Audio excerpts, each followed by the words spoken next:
bitambwire okuva omwaka gw'2012 wabairewo bintu bingi ebitambwire aye ng'ekyenkize ino focus oba kyebaire ekiringirirwa amawanga ga Africa gona wamu ne China n'engeri gye tuyinza okwongera okunywezaamu enkolagana wakati wa China wamu ne Uganda. So omusingi olwaleero luno ekituleese mu China oba ekijja okubaawo olwaleero luno mu kibuga ekya Gwanzu mu ddakiika editali dawala ddakiika entono ino wano nga tusinzira wano ku kitebe ekikulu mu Gwanzu wano kiri nti wajja kubaawo okusayininga okw'endawulo nga Uganda naddala ekiikirirwa Busoga nti njakola omukago oguli ku level ya province nga omukago guno ujja kuba wakati wa Busoga ne Liaoning province. Liaoning province eno province y'amaanyi eno eringirirwa eri Otinsi olw'okuba nti erina abantu abawerera ddala obukaire 43 ate nga statistics edo daali da mwaka 2022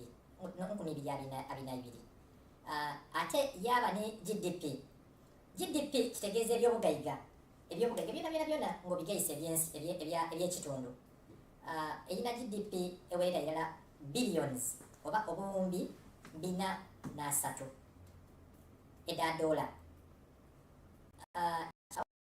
Bisaamu kitegeeza nti ife nga Uganda tulinga nga ku 5 wakati obuwumbi nga 5 oba dola. So Liaoning province eno Busoga tufunye omukisa gw'amaanyi eno. Era ebiwandiiko by'omwaka 2022 ebya Liaoning Bureau of Statistics biraga nti the GDP per capita eya province eno eri Lwenda 9,400 kyalaga nti 9,400 nti GDP per capita nti buli muntu wabanga okubaawo okwe omwaka abogayiga obwaga butya the bare minimum oba entandiikwa bali ku 9,400. Uganda twena tuli kusembuka. Uganda according to the recent statistics iraga nti twena tuli around 1,050 around there. So Busoga ng'ekiketezo kya Uganda tufunye omukisa gw'amaanyi eno omukisa ogw'endawulo nti ebyayogerwanga kwera nti Busoga yakolanga emikago ni Busoga yalinga y'amaanyi Busoga yawulanga Busoga yeyagazanga eggwanga Uganda nti Busoga bwe yabanga successful ni Uganda yabanga successful nti Busoga yalina ebintu ebyamaanyi ne lyali omusingi ogw'enkulaakulana ya Uganda nti olwaleero bizukusiibwa. So kyatuwasuubi nti ebiseera bya Uganda wamu ne Busoga bitangaavu ino eby'omu maiso. Omukago guno gulingirirwa nga empagi ey'okunyweza enkolagana wakati wa China ne Uganda. Era amaanyi agajja okuteebwa mu mukago guno galingirirwa nti gayida kuba ekyokubonerako naddala mu byenkulaakulana. Therefore, this encroachment is recent and in spite of the law and our advice. The NRM sometimes uses soft methods to solve problems, even when the people are wrong. However, when it is a matter of life and death, or the destiny of Africa is at stake, we take a decisive and uncompromising stand. This is what mistake makers have failed to understand. And to the peril of everybody, including the mistake makers themselves. When Idi Amin made the mistake of his coup in 1971, he did not realize our determination not to allow Uganda to deviate from the Pan-Africanist path that we were patiently working on. When some narrow elements of UPC in 1979-80 thought they could eliminate the broad-based coalition of the patriotic and the Pan-Africanist forces, they made a serious miscalculation to everybody's loss. When it comes to the environment, especially the wetlands and water bodies, enyanja, emigera, ebisharara, ebijinja, etc., and the natural forests, ebibira, it is a matter that is even greater than life and death. It is the threat of extinction. Why? The following reasons. The following are the reasons. Why is it that the issue of the wetlands and the natural forests is even bigger than life and death, and it is a threat of extinction? That's what I'm telling you. What are the reasons? The following are the reasons. Number one, 60% of our rainfall comes from the oceans, the Indian, the Pacific, and maybe the Atlantic. However, 40% of our rain comes from the local water and forest bodies, the natural forests, the lakes, the rivers, and the wetlands. The atmosphere is impregnated with moisture from these bodies by evaporation and transpiration. The moisture condenses in the atmosphere and comes back as rain. You want to know how crucial these sources are in rain formation? This is the question I'm putting to you. Do you want to know how crucial these local water bodies are to the rain we get? Look at two parts of your country, West Nile and Karamoja. They are more or less on the same latitude. That is between 2 degrees north and 4 degrees north. Both of them, West Nile and Karamoja. They are both on the same latitude. Latitude means the distance from the equator.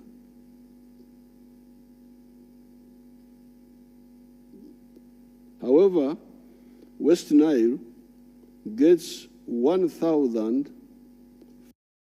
Discover luxury at Kenzie Residence, where modern design meets ultimate convenience. Nestled in Wetlands, in the junction of Brookside Grove and Schooling, Kenzie offers spacious studios, 1 bedrooms and 2 bedrooms, starting from 5 million Kenya shillings. Perfectly located, Kenzie is minutes away from Nairobi CBD, the expressway to the airport, and within 5 kilometers of Sarit Center for some top-tier shopping and dining. Experience refined living at Kenzie Residence. Schedule a visit today and elevate your lifestyle.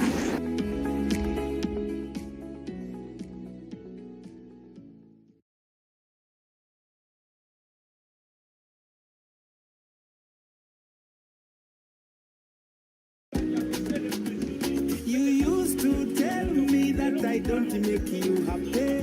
All that time you would be complaining.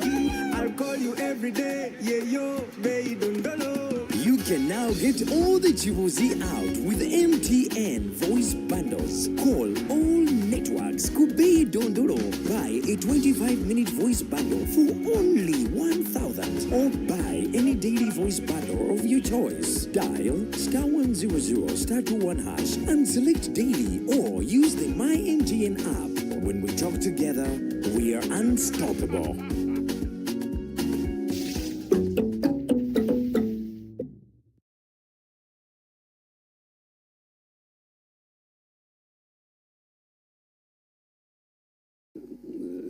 That means that rain we will not get this rain in West Nile. It is these water sources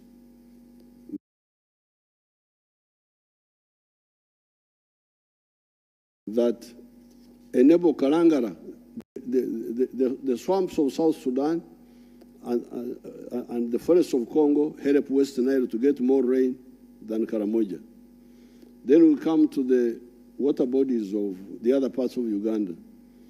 Enable Kalangara to get 1,000 676 millimeters, 0.6 of rain per year. Kalangala, 1,676.6 millimeters of rain per year. Chijezi, to get 1,040.7 millimeters of rain per year. The Rwenzori area, to get 1,043.9 millimeters of rain per year. Mbale gets 2,213.4 millimeters a year, etc. So you can see all these areas get a lot of rain because of the local water bodies. Either Lake Victoria, or in the case of Chijezi, which is far from the lake but has the local swamps. Then Mbare, because of the Mount Elgon and the forest. Therefore, anybody to invade the lake shore, the river, Omjera, the wetlands, Ekshara, and the national forest, Echibera, etc., is to work so hard to turn the whole of Uganda into a Karamoja in terms of rain. Some people, whether they know it or they don't know it, are not happy that we are getting so much rain. They would like the whole of Uganda to be like Karamoja. That's what they are working for. Bagalaka Uganda yonna efukenga Karamoja. The rain which God put for us here, the rain source, they want to dry it.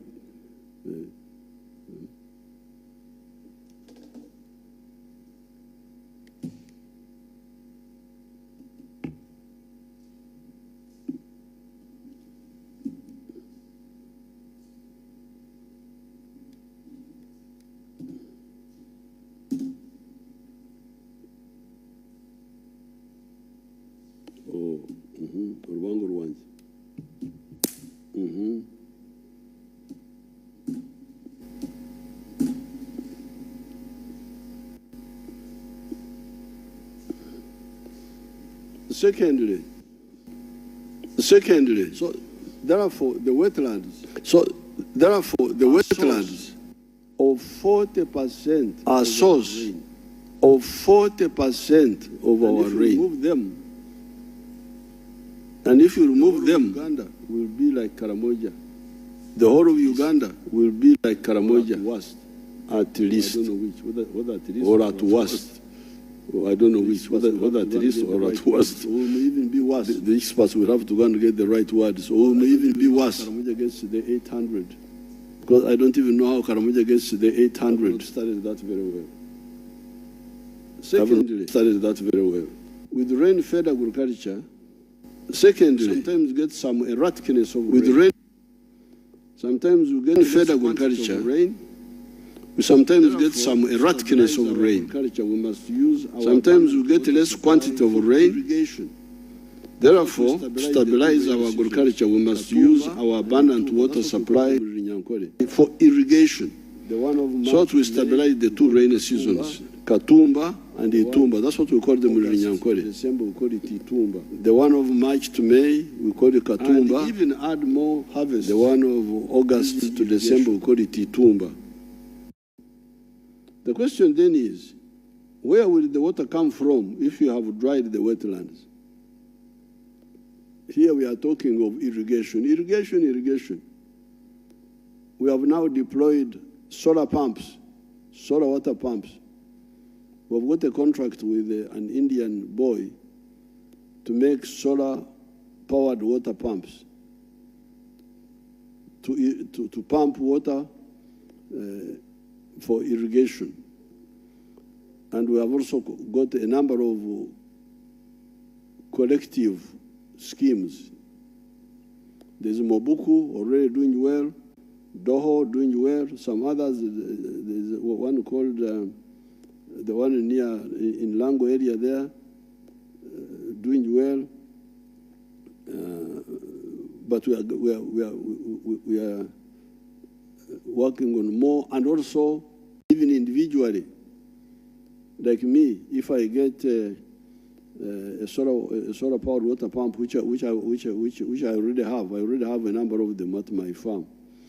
I can push water from my dams up to a hill and irrigate my my pasture or my crops. Now we want this everywhere.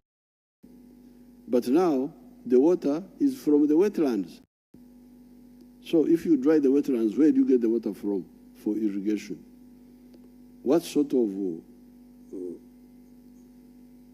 country is this which does not see far? Drying the wetlands is anti-agriculture. It is anti-irrigated agriculture. It is so unfair that a small number of wetland encroachers ruin the opportunities of the millions that could irrigate on the dry land.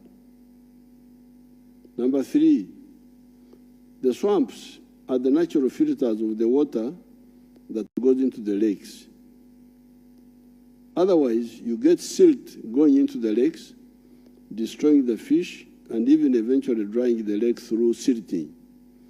The silting and pollution of the lakes, after removing the swamp filter, also poison our lake water for drinking and household use. It pushes up the cost of clean water for that purpose. If you were to ask the National Corporation, National Water Corporation, they will tell you that they must spend a lot of money to remove poisons from the because of allowing removing the kakunguta, bakita kakunguta mu Luganda, removing the akajejana mu Lunyankore, akajejana, the filter.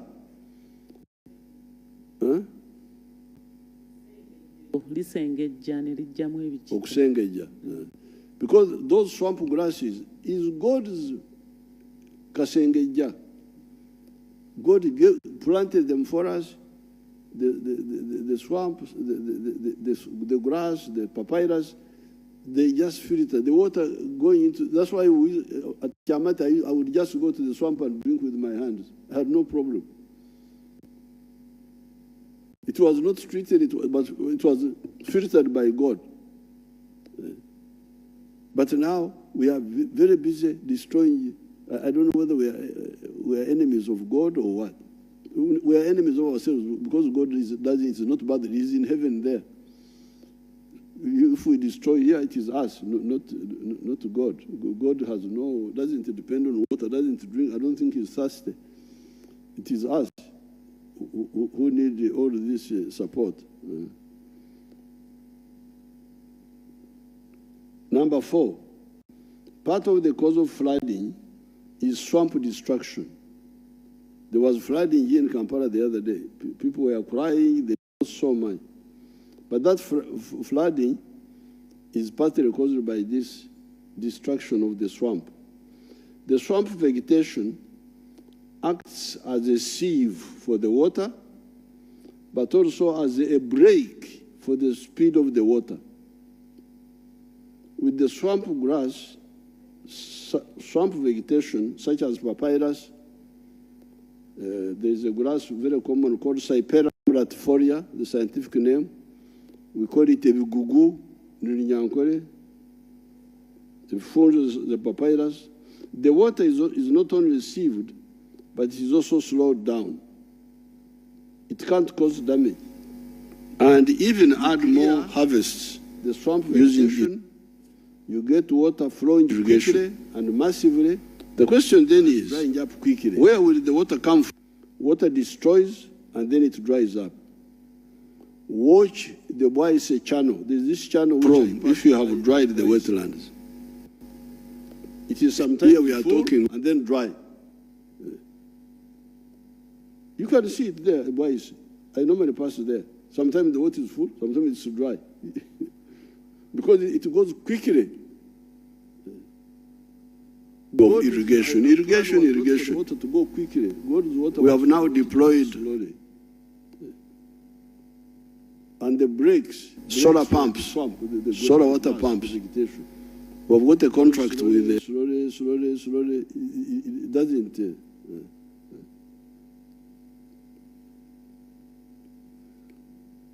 So the flooding is caused by, it's partly caused an by Indian boy destroying to make solar powered water pump. the swamp. Ensuro. Ubu mu Rwanda bazita batya? Aha, ensuro. Okay. This is the water that is going underground. In many parts of Ankole, we have those ensuro. You dig down in the valley, you see the water coming from the ground. Of collective But schemes. it started coming from the mountain or somewhere. There's Mobuku already doing well, Doho doing well, some others. In the wetlands. Others, And the there's forest one slows called down the speed of the water. the one near in It allows Lango the water to sink in the soil and replenish area there, the underground. doing well. Ensuro. Destroying the vegetation cover in the But wetlands and forest areas we are makes the runoff water. working on more, Munga, Omukoka, Alele. and Flow also very fast. even We individually, will not have time to sink in the like soil. me, if I get a solar powered water pump, which I already have. I already have a number of them at my We farm. don't have time to I sink in can the push soil. water from my The dams underground up water to a will hill eventually dry up. and irrigate my What is all this? If my not a pasture disaster? How can or we my work crops. like this? As if Now we want this You to be don't done everywhere. But what now are we? the water is from the wetlands. Number 6, So if you dry the wetlands, where do you Take get the the water natural from resources of the for wetlands. irrigation? the papyrus, What sort of the ebigugu, Cyperium latifolia, country is the this mudfish, which does not see far? the minava, Drying the wetlands ropes. We were making is anti-agriculture. from some of the plants. It is anti-irrigated agriculture. The catfish. It is so unfair What they call a mare or that something. a small number of wetland encroachers The ruin ebigugu are very good for mulching. the opportunities of the millions that could irrigate on the dry land. We are now talking about Number 3, agriculture, the swamps PPM, are the natural filters of the water Where will you get that the goes into the materials for lakes. mulching? Otherwise, you get silt going into the lakes, Where? destroying The the other fish, time I had and even eventually drying the lake through silting. Bushenyi, The silting and pollution of the lakes, after removing the then swamp I gave them filter, support, I gave them also poison our lake water seedlings, I for gave them drinking cows. and household use. Then they say, It pushes up the We cost of need a cleaning pickup. water for that purpose. If you were to ask the national for one village. corporation, pickup for National Water Corporation, Because they will tell you that they must spend a lot of we money need to buy to remove poisons from the water for mulching Because from 30 miles away. of Imagine. They have destroyed the nearby swamp where there is the ebigugu are there. They now want to have somebody to have a tender now. Supply ebigugu. Cyperium latifolia from 30 miles away. What sort of country is this? Eh? They want a tender. Somebody to win a tender for cow dung. That somebody wants it. They said because I have a lot of cows, they should the people in Kyotera, they said I should get a tender to supply cow dung. I said, no, I cannot make myself a Kisirani of having a tender to supply cow dung. If you want cow dung, come and take it. But more useful, it's better each one of you has a cow. You have your own cow dung so that you manure your garden. But for the grass, for the ebigugu, Cyperium latifolia, it's nearby. Uganda had made Uganda so well that you get a hill, then in the valley there is a swamp. Everywhere almost. A swamp, a hill, a swamp. That's how Uganda is. It's like that, like that, like that. Now, you destroy the nearby swamp, you deny yourself for if you Google for mulching, you deny yourself for water for irrigation. What sort of country is this? How can we accept this? And we are all here, government, minister, member of parliament, I don't know what, as if God doesn't like. If you don't use your talents, God takes them away. This is the story in the Bible. God gives you talents, you don't use them, he says, you worthless servant, go away. That's what he says in the New Testament. How can we misuse our talents? The water for irrigation is here. The gugu for mulching is here. The eshonzi, those who want to eat eshonzi mudfish, is here. Just nearby, every hill below, you have water, like that. Then you say, bring water. What is here, near you? God has brought it everywhere.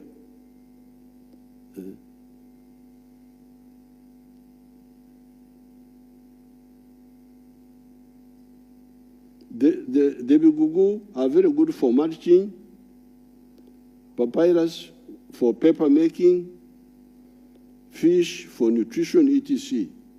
How and why should we lose all this? This is my question. These are some of the existential threats to our future that are involved in the phenomenon of invading the wetlands. Blaming NEMA as to why they allowed people to settle in the wetlands and come later to evict them is of course a good point. However, it does not exonerate the encroachers and their backers. Who does not know what a wetland is? Are you a Ugandan or are you from Europe? It is the duty of everybody to defend Uganda's survival. In any case, in the matter of the environment, we have no choice. Uganda cannot be destroyed, and we simply watch. Hence, please, all the people in the wetlands, live peacefully. You have done enough damage. We are not prosecuting you. It is an amnesty. Simply leave. We cannot compensate you for breaking the law and common sense. I wouldn't even say law, even if there was no law, common sense would tell you that to go, don't go in this swamp. It will, moreover, if we say we compensate, it will moreover be another way of encouraging that indiscipline to continue. Because if we compensate this, then the others also will come.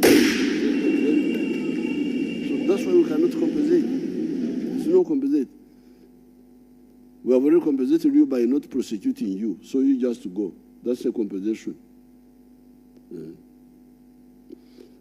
The second issue I would like to talk to you about, did you get those swamps before 1986? You got them or you didn't? Huh?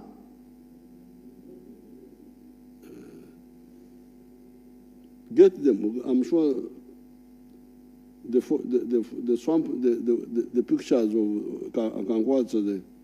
the pictures of the wetlands before 1986. You have to get them and show them on another program. The second issue I would like to talk to you about is wealth creation. Right from the beginning, the NRM analyzed for you the socio-economic history of this area, the Great Lakes area.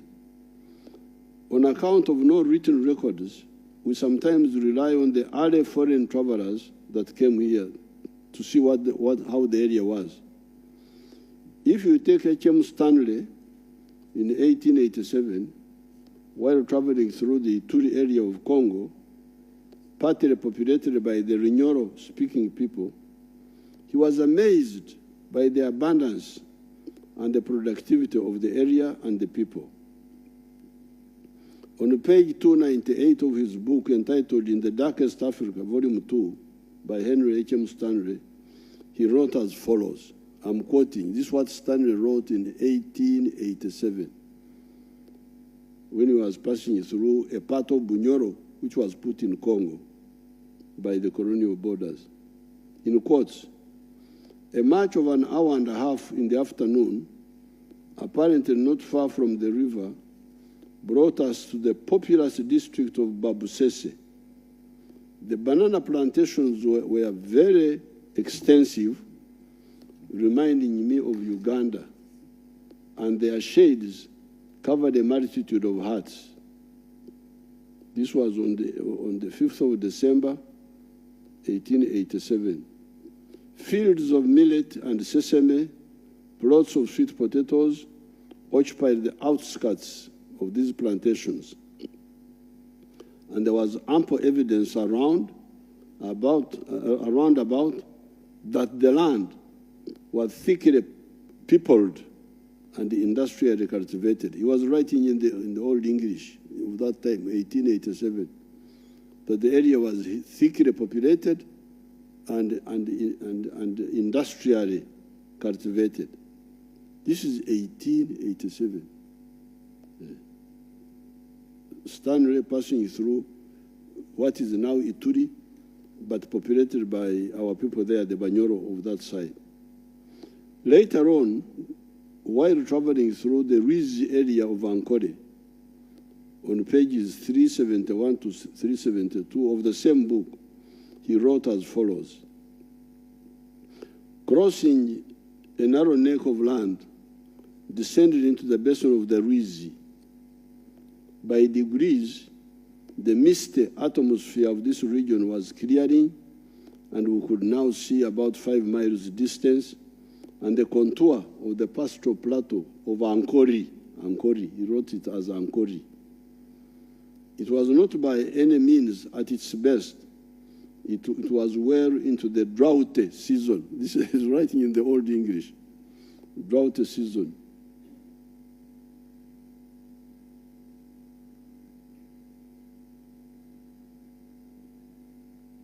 Into the drought season.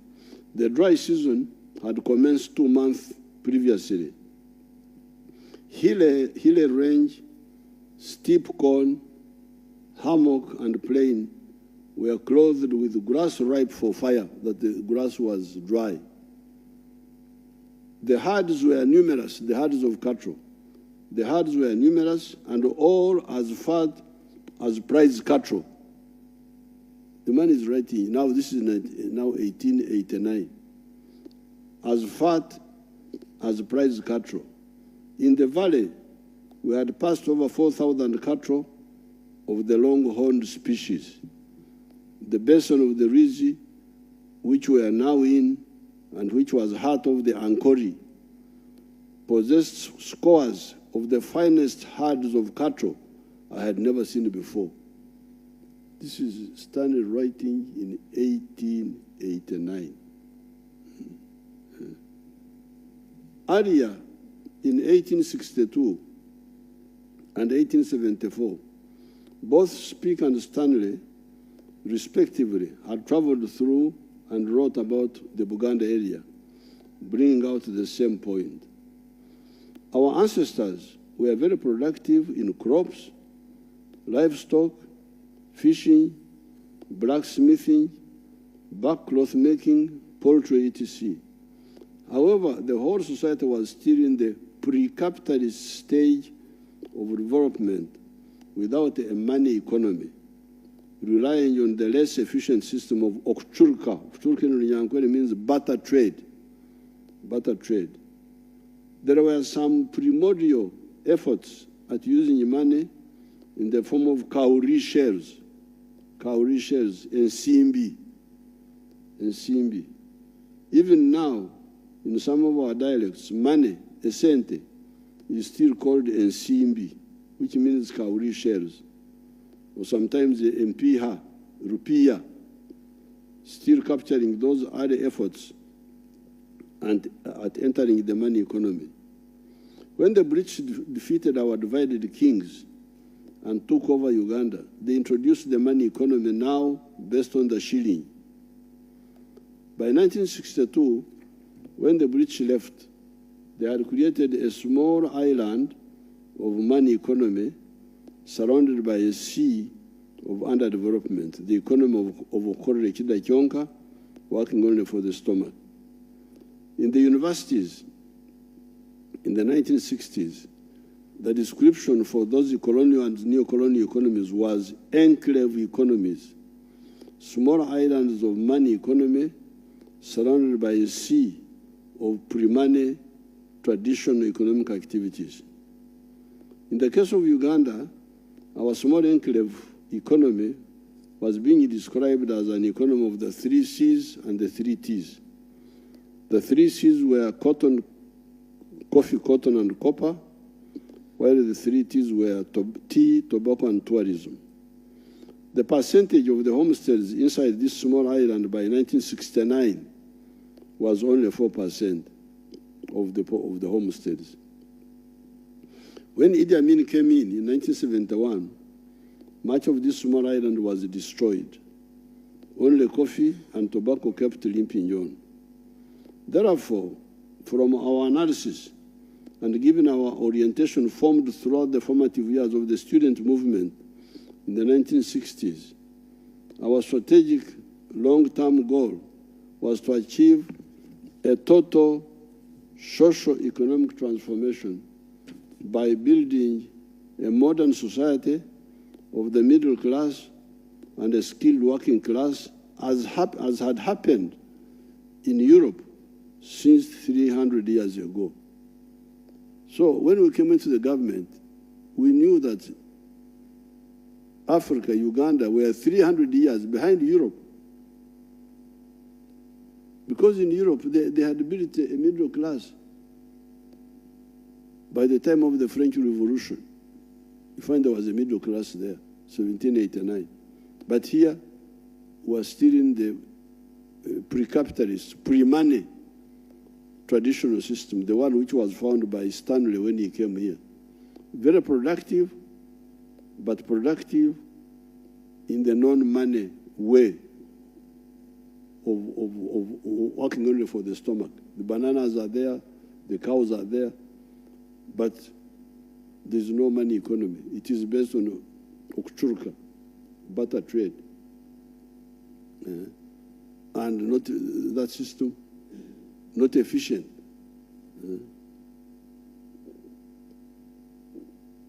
If you want to, you have cows, but if you want to build a house, how will you buy cement? Are you going to take cows to the cement factory? Where will the cement factory put the cows? They don't have to. So you must find a way of converting the cows into money. And you go with the money to the factory. This is where the problem is. It's not a problem of resources, problem of organization. That's what was lacking. So from the very beginning, the NRM wanted to build a middle class and a skilled working class, as had happened to Europe 300 years ago. In order to achieve this, and given Uganda's natural resources base, we developed a plan for the modern economy based on 4 money-making sectors. Mulize banange, esente zisangibwa mu bubondo buna.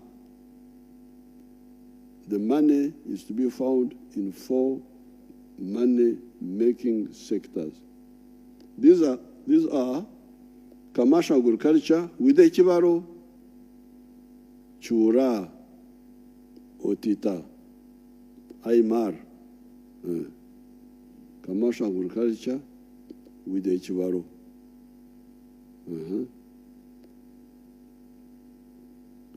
Manufacturing, that means industries, services, and ICT. Our strategic goal is to make every adult Ugandan of working age join one of these sectors, either as an owner or as an employee. Given the collapse of the small island sector, economy, however, that strategic goal could not be achieved at one go. Since, however, we had philosophically, ideologically, and strategically correctly analyzed our situation, In spite of the opposition from some of the civil servants and the politicians, we have successfully attained 4 phases. These are the minimum economic recovery, meaning you bring back the 3 C's and the 3 T's, and also reformalize the economy that had become informal with Magendo, etc. Second phase, expand the enclave of the 3 C's and 3 T's, make them bigger. That coffee, 1986 was 2 million bags, it's now 9 million bags. Tea was 3 million kilograms, it's now 60 million kilograms. So restore the 3 C's, but also, and T's, but also expand them. That is phase 2. Diversifying the enclave products by bringing into the money economy new products such as milk, beef, bananas, maize, fruits, Irish potatoes, cassava, etc. Because in those days they used to talk of cash crops and food crops. And during the time of the British and soon after independence, they would say coffee is a cash crop, cotton is a cash crop, milk is a food, it's not a cash. Bananas is a food crop, beans is a food crop. So, and some of us were saying, but coffee is not a food. Coffee is a beverage. A beverage, somebody to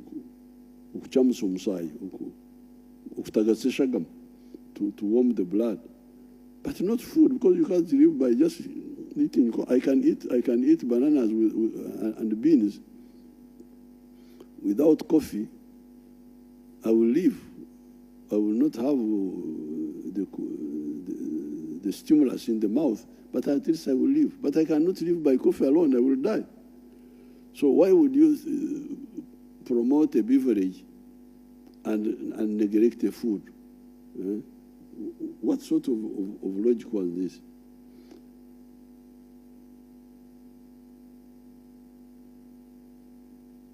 So we diversified by making cash products into items which were previously called only food items: milk, beef, bananas, maize, fruits, Irish potatoes, cassava. Everything is cash. Even marukwanga soon may be cash. Marukwanga, our product in Acholi. And number 4, start the knowledge economy of using science to create products such as vaccines, automobiles, electronic products, etc. However, all this could not happen if you do not work on some elements of the infrastructure: the roads, electricity, the ICT backbone, etc. This is how now you hear that our economy has expanded from US dollars 1.5 billion 1986 to now US dollars 55 billion, albeit still being a raw materials producing economy.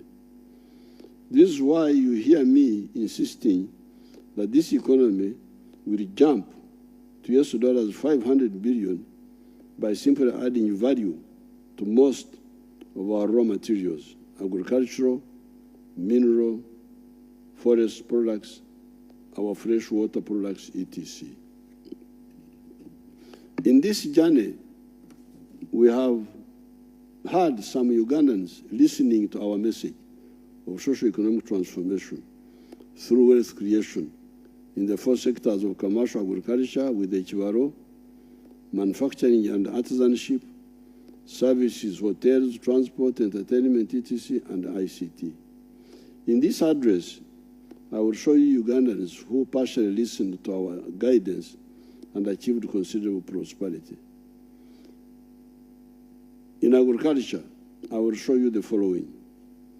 Number 1, the dairy farmers of the cattle corridor represented by Mzee Matongo Vungoma. If you have his pictures, show it.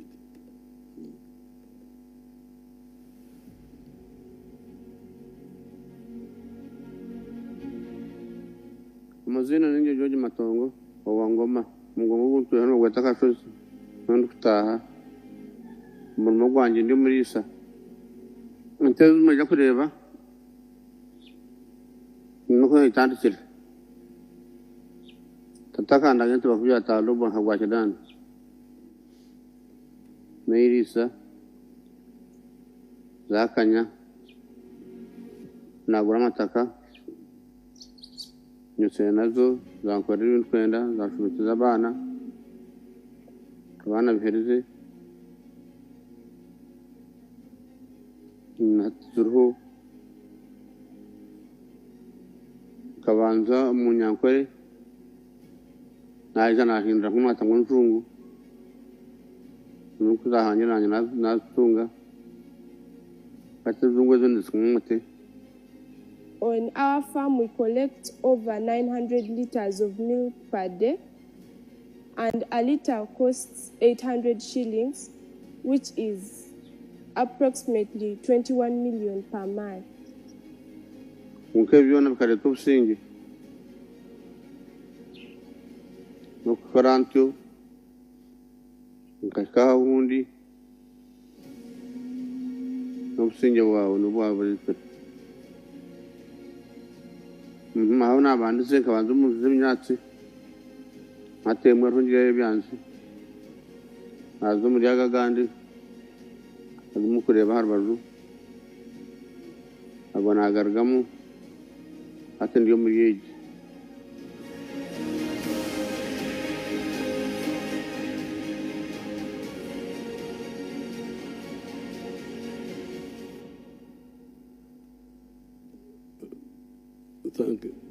n'abakozi abatarahanse yankaga bakora imirimo imirundi ibiri babona barisa abandi bakama abandi bakura ubwanya icyo ni kushiza abantu babo ntabwo rikero yakarura nk'abantu bakabura urwenya munonga bako abantu bayine bona barako abakozi n'abara family yanjye ntona family n'ashanga turi mbatu igana nayo ntata bahati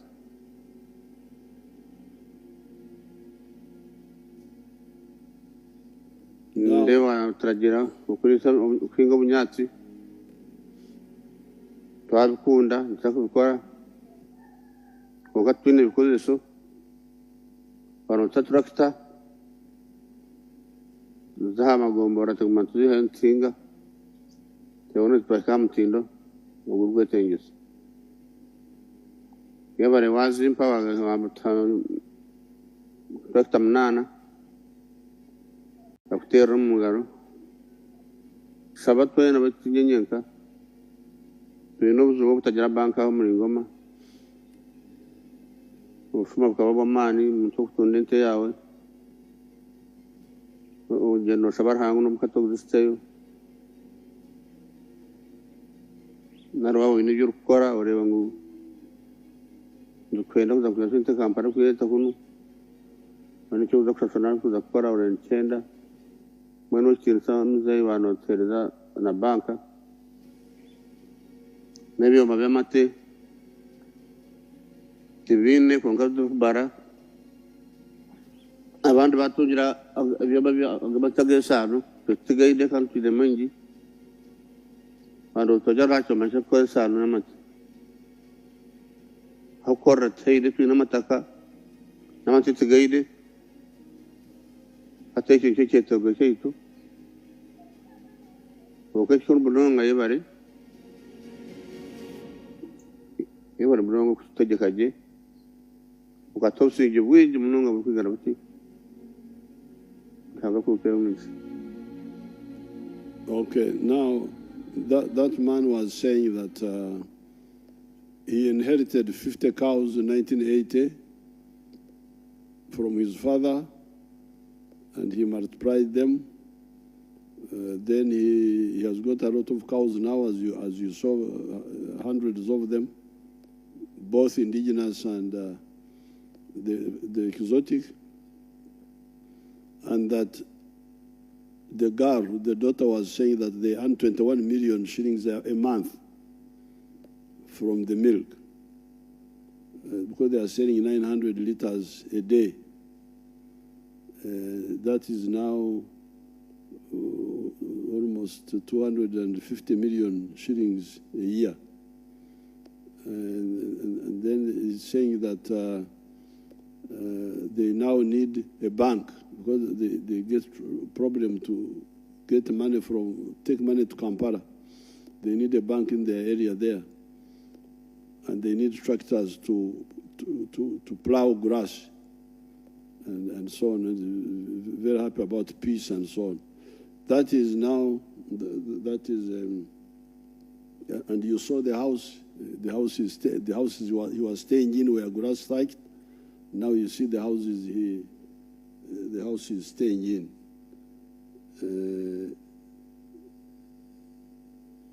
See the pictures of his house, his cattle, his educated family. Those children are educated, and hear his speech, telling us what he earns. Many of the cattle corridor farmers, all the way from the Tanzanian border to Kiliandongo, have the same story. Like here in Ngoma North, we are saying how they have got 16 cooperatives, and then each one has got like 65 members or something like that. So it's not just a story of one person. It is the whole zone, from Tanzania up to Kiliandongo. They have listened to this message.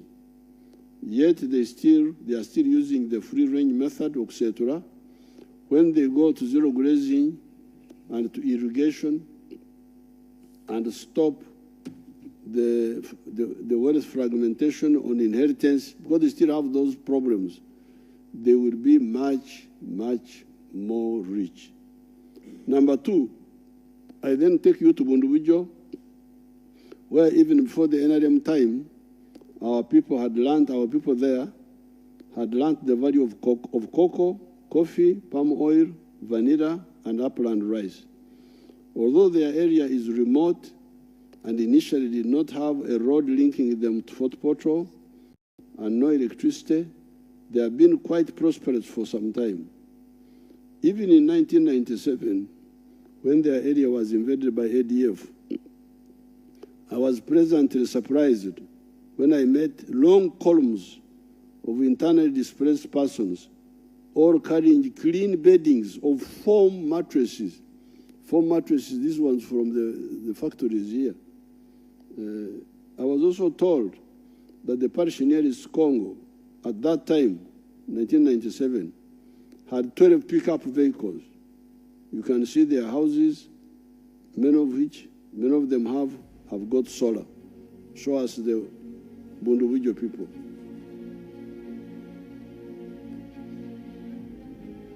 That is cocoa now.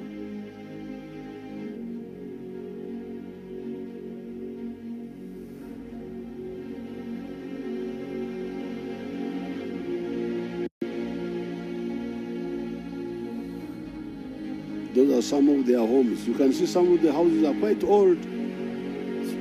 So they started building Mabati long ago.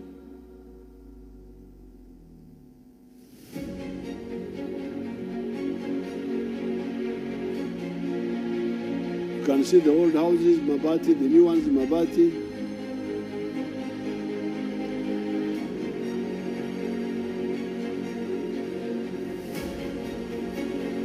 That's a cocoa farm.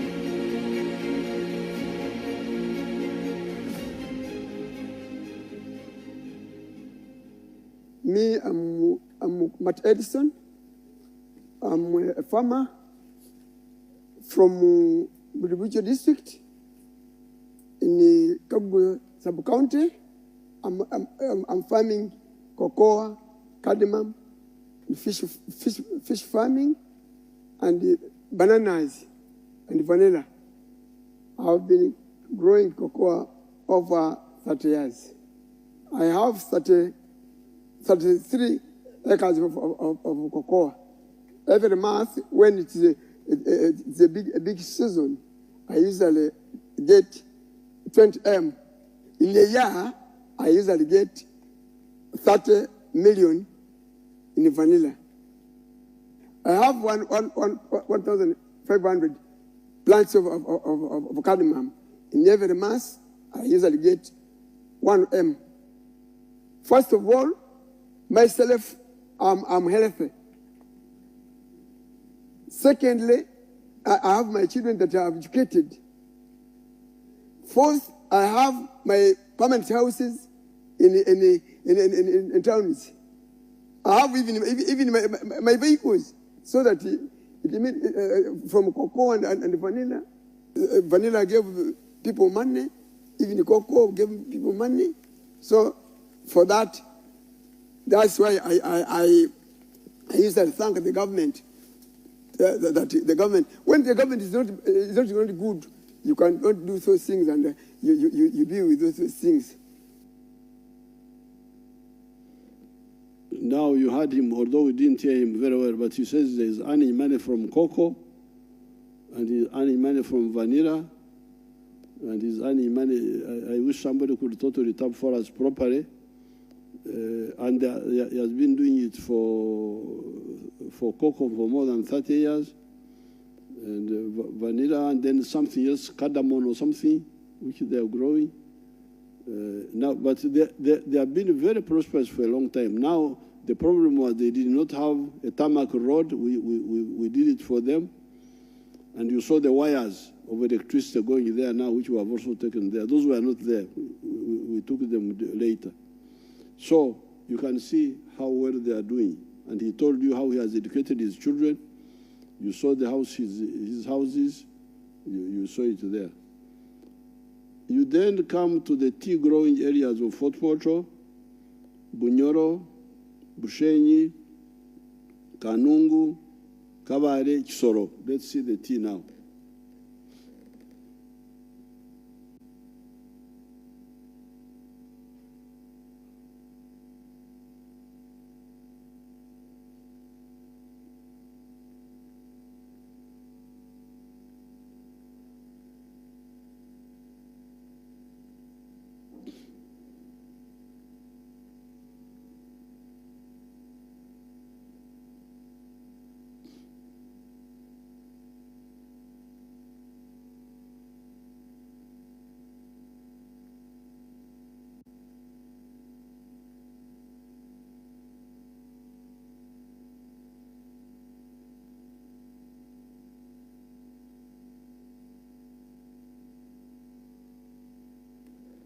Now you can see the huge, the tea production went from 3 million bags, 3 million kilograms in 1986 to 60 million kilograms. Unfortunately, in recent times, tea has seen the decline of prices. Why? It is because the global demand of the tea is not so big. It is only, they say, here they give me 130 billion. I didn't know it was so much in 2022. Compared to coffee, whose global value is US dollars 460 billion. This was the reason I did not include tea in my 4 acres model and its 7 activities. You remember my 4 acres model? I told you about coffee, fruits, dairy, food crops, poultry, piggery, and fish farming. This was because I was not sure about the global demand of tea, whether it was big enough to support big production. In addition to the problem of modest global demand for tea, in recent years, we have had political problems in the big tea-consuming countries of Egypt, Pakistan, etc., which apparently may have shrunk even more the demand for tea. I intend to meet the tea growers so that we agree on how to support them. Number 4, we have got many coffee growers in the Masaka zone that were encouraged by Operation Wealth Creation and our leaders and cadres in the area, such as the late Kasamba, the Honorable Sempija, Kalnonsamba, etc. You can see those beautiful gardens and nice houses of the farmers.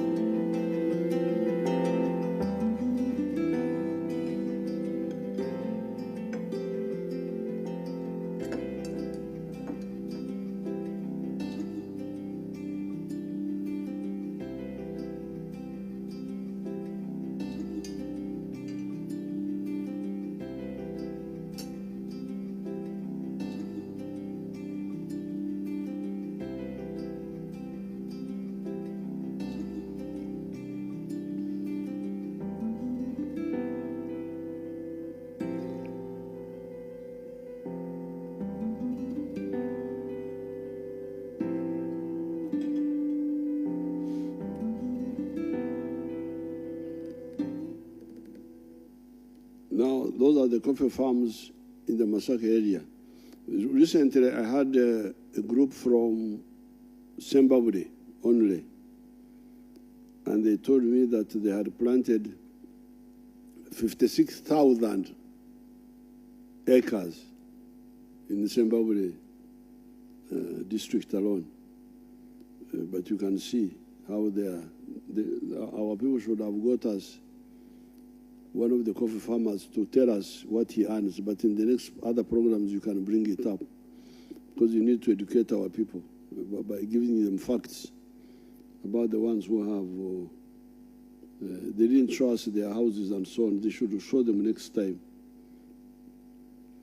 Number 5, we have my 2,035 neighboring homesteads to my farm in Ixozi, whom I have been working on to move them into the money economy. The number of homesteads that have gone into the coffee are 538, my neighbors, 538 homesteads. Another 908 have dairy cattle, and 120 are in bananas. Show us if you have got some pictures of those people. This was the group.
I think that was when the ministers were visiting that place.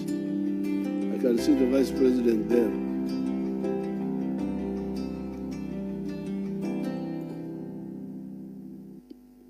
Now, those are my neighbors.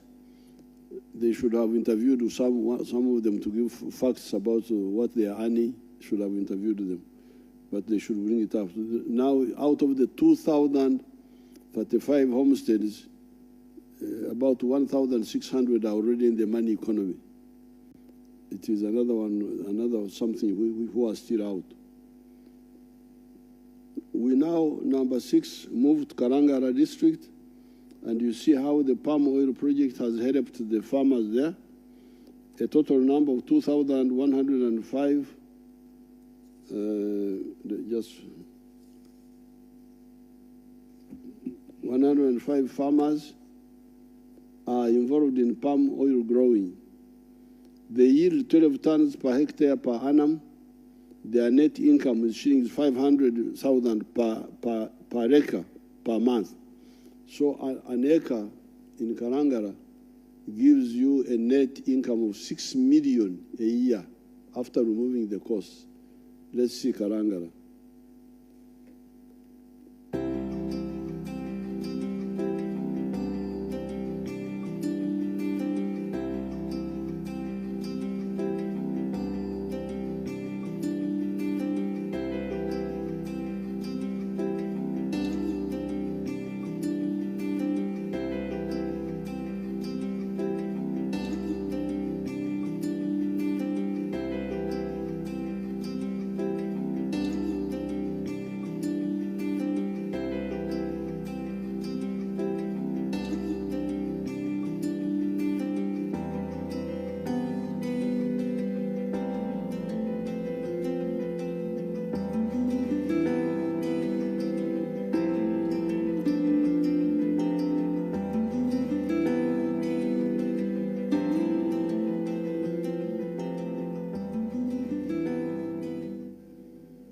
Now you can see how that project has changed the lives of those people. They should have showed us their houses.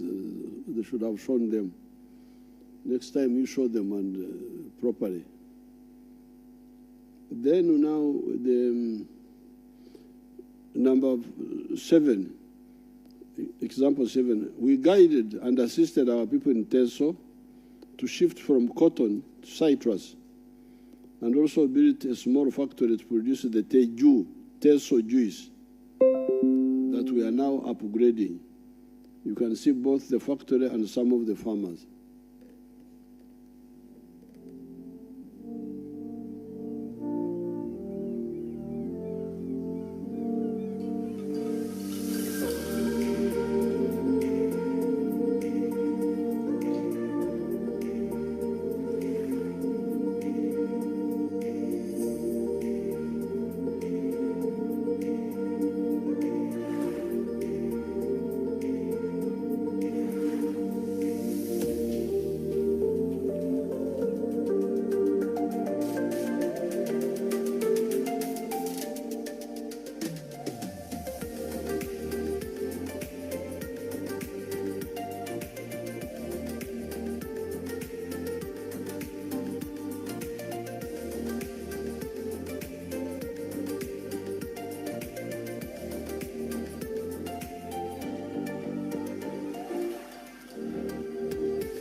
My name is Opio Stephen from Soroti District, Dakabela County, Ochulo Sub-County, Ojom Parish, Agora Village. Borolo Koreango, Imuchuga, Pising Awu, Korea Mulungatoni Maido da Kere, Esakaswam, automatic betana, Mugo da Korean and Nyamat, Nara Mami Pedori. Araito bone mami borni nyame mogo da korenga nunga nyam araito era nunga gwela radumna somsina chiore anin age ungo 2004 kere lukanga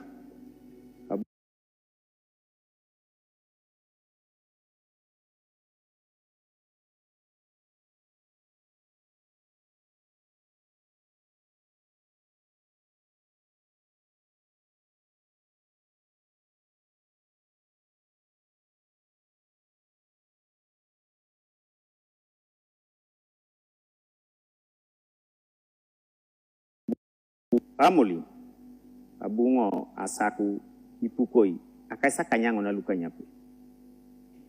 Nepetai, abungo adomu, milioni kanya unikede. Akwata disikwangi. So, Washington, abungo asaku ipukoi akaisare, abungo adomu milioni dope kede lukumina kwa takanyi. Valencia, bunga sapi puko kaisa unalu angini fuko erai ilukumina kwata orauni ni milioni ni iuni kedi ilukumini akwata uni etoto lokere adumu milioni tomuna uni kede akwata bis osison oda uni karu kere tomaso amkana in the year I get 13,800,000 from my oranges. Ipo boro le medautu. Na sodit bore berna bunga geu ngisa chuma ni realos. Bunga medau ke dikakitolu. Ebuni nen o bunga agwela boys na pana te kwa na nyuno omuchugalu. Weltinga boys na milioni yare tomo kitokalu kwalu. O sodi hajai kwa ninga duka pamare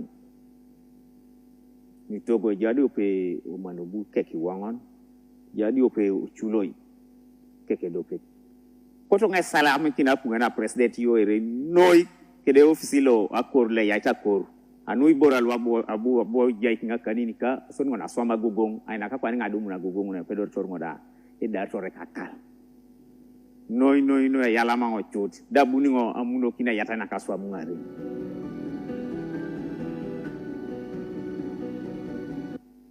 You had Ikanyao translate for us that he was earning Ikanyao. He was earning 8 million from Hamilton variety of oranges. 8 million? 8 million per annum. Mm-hmm. Then 1.8 million from Washington variety. And then 3.3 million from the other variety. The total amount was 13.8 per annum. Oh, okay. And was able to transform from a grass-thatched house to a slightly better one.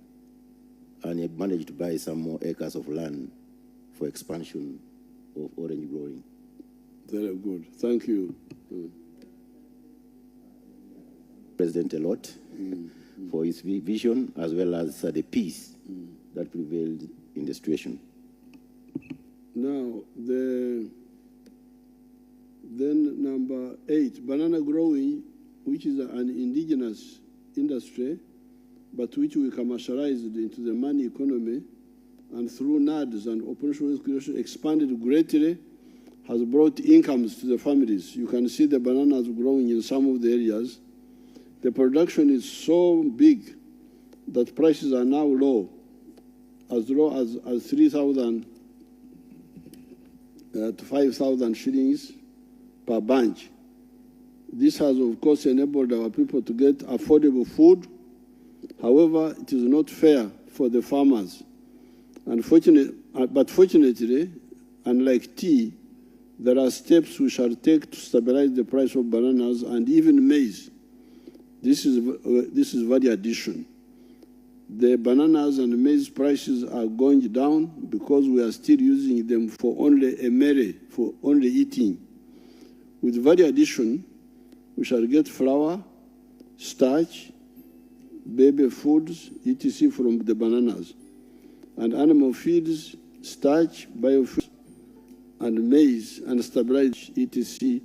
that are now imported. Dr. Muranga and others are working on this with government support. Show us the bananas. You should have waited for me to finish. Show the bananas again.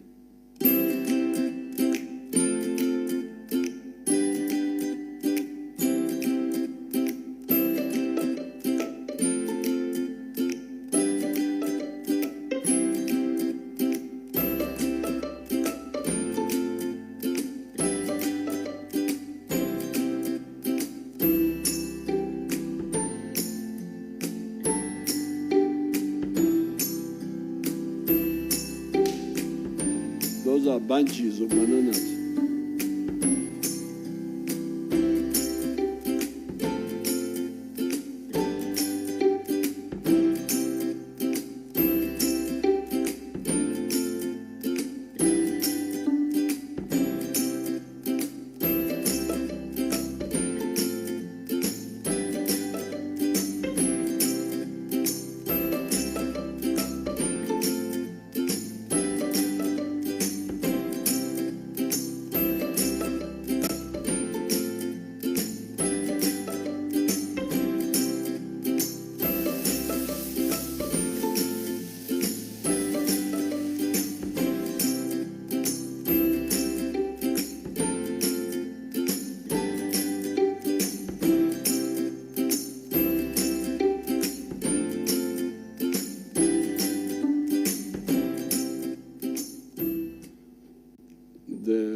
with the recent PDM, you can see how some of the people are taking advantage of it for pigs, goats, produce buying. This is number 9.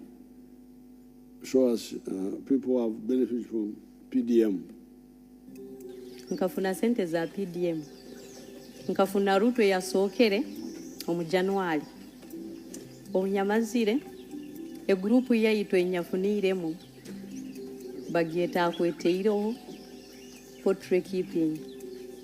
Eri ekusangiwa omu Kakumiro district, omu Kakumiro town council, omusemwema ward.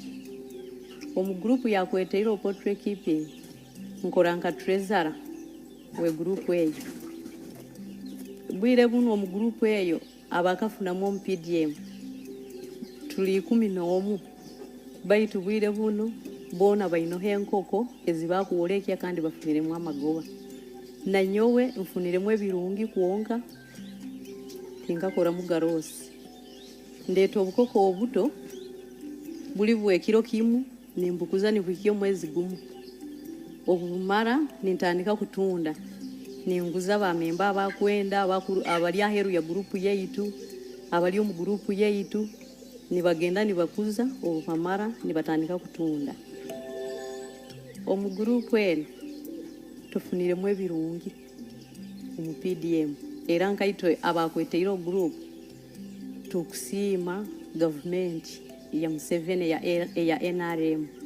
Amanya Nakyanzi Sofia nkola mu hoteli nibaita Toninyira. Nkubiriza abakyala bonna okuyingira PDM. Olw'ensonga PDM ina kyetwongeddeko kyamaanyi. Okubeera nga tukulaakulana kuba tunayongerako bingi bwe nayingira PDM. Sente ezo zebeekuwadde akakadde kaba kamaanyi nnyo kaba katwongerako kinene kusinga okugenda mu bamanerenda kyonadde sikitaddeeko okugenda mu bamanerenda kubanga wali ojjayo emitwalo 10 ate ozaaya 2 mu mwezi n'okomekereza ng'okoze loosi. Naye nga akakadde ako ke batuwa katwongerako kinene nnyo era nkubiriza abakyala okwenyigira mu nkola ya gavumenti ya PDM kuba etuyambye nnyo tweyongeddeko nyongeddeko akayumba nze nandabika bulungi okusinzira ne bakasitoma bange beeyongedde yali atunda emmere ey' 2,000 kati ntunda ya 5 kitegeeza neeyongedde kinene n'abali abeeyongedde. Senior citizen Oramwende Senina of Kakumiro West is extremely happy for the president to have such a great vision of the PDM. She received her 1 million shillings and immediately started a piggery project.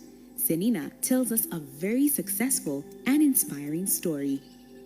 With the success she has so far registered, Senina dreams of expanding the project beyond what she is currently owning. Kaleta muzeyi nanye naikiriza muzeyi ya bampa emiliyoni 1 kuruka mu banka beto mu banka tukasigayo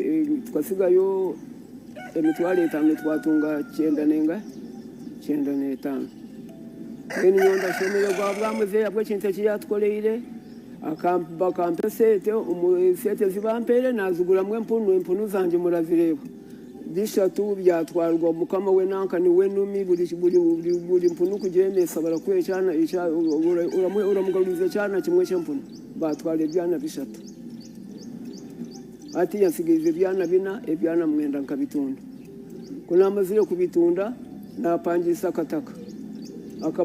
akataka naryala mwenshi ngerimwe binyobwa ngerimwe mumondo bujungu ngerimwe bihimba era na nyamwazo kubeshe butiba mbwene wombere ndi mu ntabe ndi kuhinga wawuli mbwene namara kutundiga bihimba mukama yanyambe mpunu zanje ati yazirabuza nkesande nkebirizi kashwa zikemo murundi gwako umurundi gwa kabiri zamara kuzara amagoba gunda atunge ne yakasete nkatwale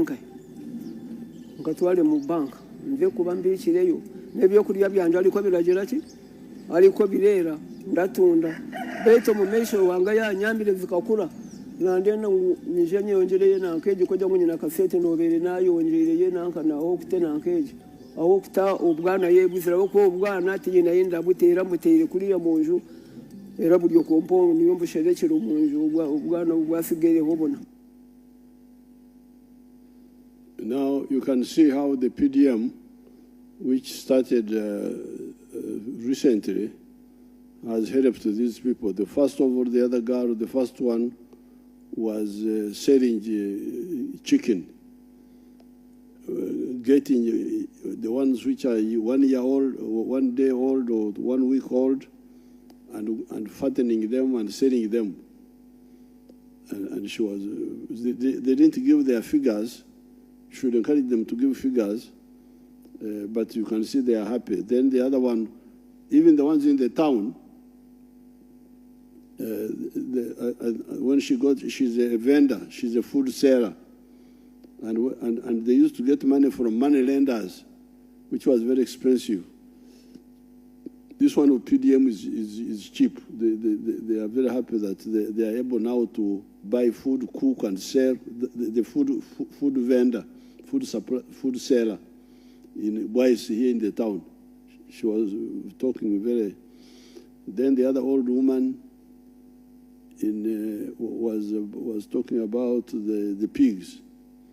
The pigs, how they have produced, and how she has sold some and hired land somewhere and planted beans and Irish potatoes, and how next time she will put money in the bank. They are all very happy.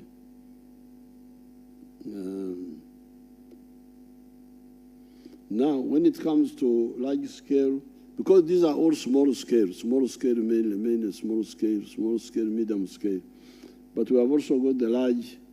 When it comes to large scale agriculture, extensive, different from intensive agriculture, you can see the sugarcane growing, ranching, etc. Let's see those ones also.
Now that is large-scale farming. You didn't show ranching. Why didn't you show ranching? You don't have the pictures? That's a big rancher now. I think that rancher, you may know him.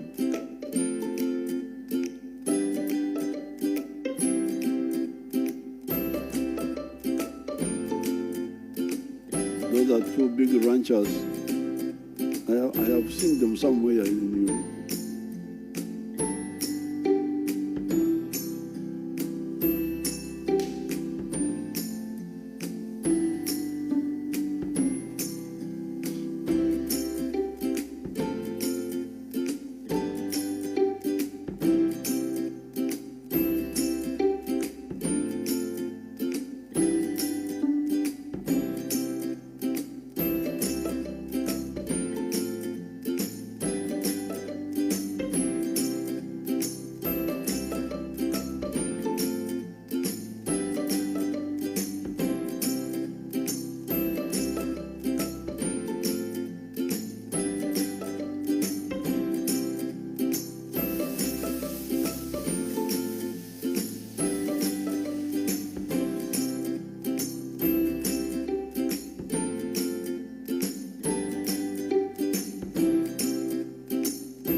Okay.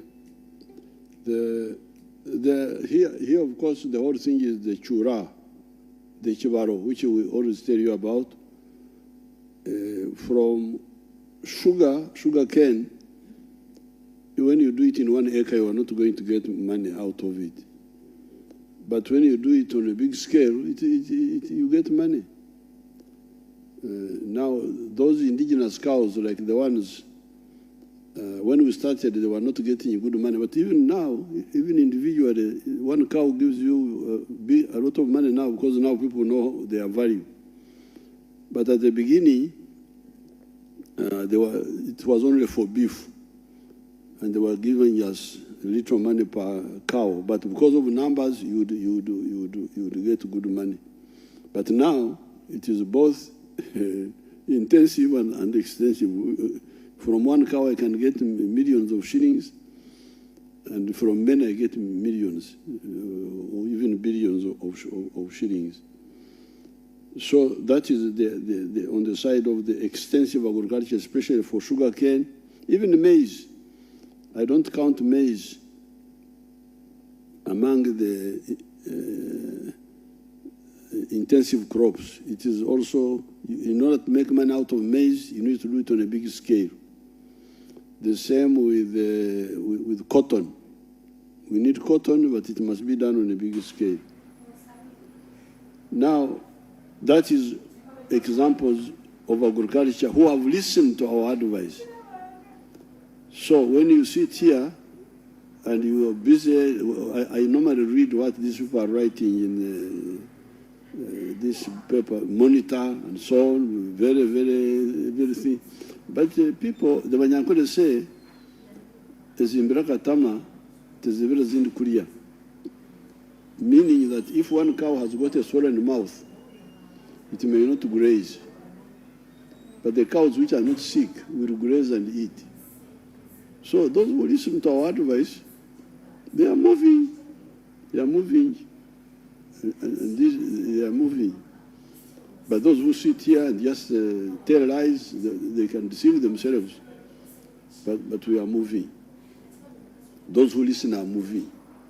Moving very well. You have seen some, quite a number. These are just a sample. Now, in the manufacturing and artisanship, I will show you some of the factories and artisan efforts. The manufacturing sector is now exporting goods worth of US$ 2.5 billion per year, per annum, employing 922,000, almost 1 million people. This is a new sector, Amakorero, already earning 2.5 billion, more than coffee. Show us some of those factories, please, if you have them.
you can see some of those factories, the fuel in Kapeka and the ones in Namamve.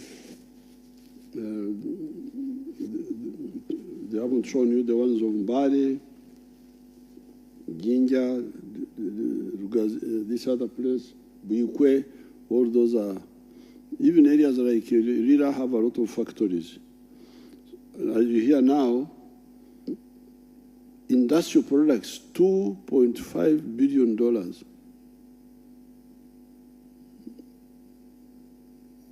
This is totally new money, which was never there before. And employing almost 1 million people. The whole public service, some few years ago, when I checked, was 480,000 people.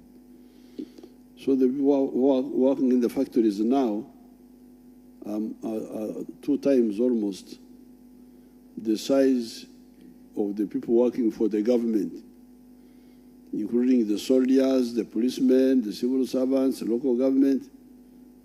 The people working in the factories are now bigger in number, almost 2 times. The third sector is services, hotels, tourism, transport, education, entertainment, etc. Show us.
Now that is the services sector, hotels, tourism, the transport,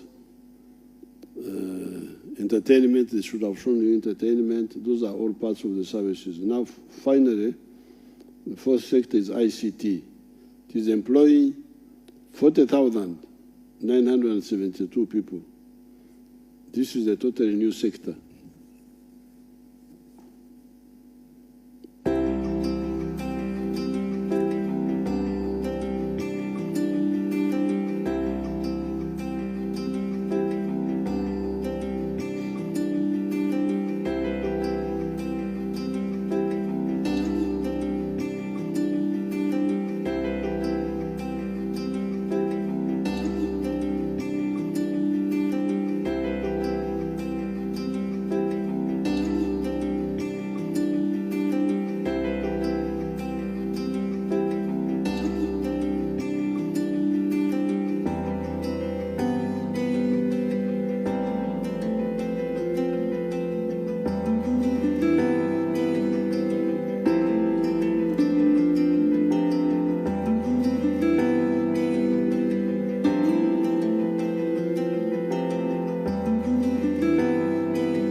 the progress in the 4 sectors is still partial.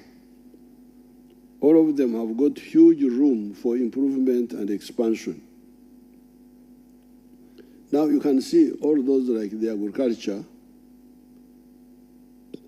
most of it is without irrigation. But we are now telling our people to go to irrigation, and we are assisting them. So all that production you saw, much of it is without irrigation and without fertilizers. So if you have gotten a brain to think, you must have had a rumor that NRM is planning for irrigation. And we have already started with the solar power, with the what. So you can imagine. Now, Dr. Muranga has already gone ahead of us and introduced irrigation at Nyaruzinga. The government center we gave her, she started irrigating bananas.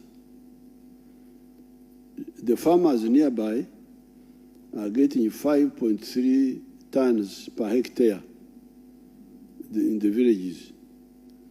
But Dr. Muranga at Nyaruzinga, she's getting 53 tons of bananas per hectare, 10 times what the farmers are getting because of irrigation and fertilizer. So you, the lazy ones, stay tuned. You would hear what is happening to Uganda. Musigare ku channel ezozo muwuliriza abakola sente ngeri gye tugenda kukola sente. The other farmers, these cattle corridor farmers, you had Mzee Matongo saying, now you give us a tractor and we plow grass. And I'm going to give them 8 tractors in the Ngoma area, so that they plant grass. Instead of just waiting for grass grown by God, they plant the grass deliberately.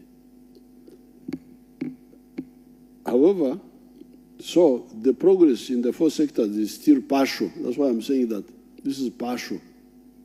Tukyatandika, gakyali mabaga, tujja. It's still partial. All of them have got huge room for improvement and expansion. Are you on or you are off? Mweba TV. Are Ugandans seeing us or not? Huh? You are on. However, as we struggle to involve our people in the money economy, in the socio-economic transformation, the next question is, where is the market for these products? That is why all the serious young people should have long ago taken up the call of Mwalimu Julius Nyerere, and we, his followers, and that of Kwame Nkrumah, of the economic and political integration for East Africa and the economic integration for the whole of Africa, to provide a market for all these products. Where do we sell the milk? Where do we sell the maize? Where do we sell the sugar? Where do we sell the cement, etc.? Milk production is 5.3 billion liters, but the internal consumption is only 800 million liters. Maize production is 5 million tons, but our internal consumption is only 1 million tons. Sugar production is 650,000 tons, but the internal consumption is only 380,000 tons, etc. It is a disaster for the future of Africa to hear the young people talking only about the football of the clubs in Europe, or just pushing the agenda of the imperialists. The future of Africa mainly belongs here. Coming to the issue of jobs, we must ask the question, where are the jobs to be found? We have already answered the question. The big number of jobs is to be found in the 4 sectors: commercial agriculture, manufacturing and artisanship, services, and ICT. There's a young man called Irumba of Hoima. He's on telephone number 0772 593782. Recently wrote to me, informing me about wealth creation, that they started in 3 acres to produce 1,200 trays of eggs per day. And they are earning shillings 600 million net per year profit after removing costs and employing 50 youth.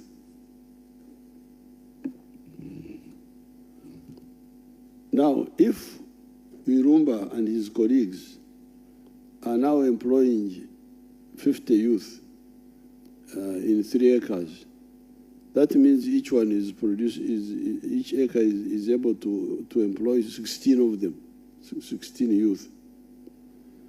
We have got 40 million acres of arable land. If only 7 million acres of the land we are using the Irumba model of creating 50 jobs out of 3 acres, 116 million jobs would be created. We would have so many jobs that we would have to import workers from outside Uganda from agriculture alone. Our farms, my farms with Mama, at Rwashtura, Kisozi, Ntunga, etc., have already created hundreds of jobs for some Ugandans. You heard there the old man Matongo saying that he's employing 60 people. You heard him saying. My farms employ hundreds of workers.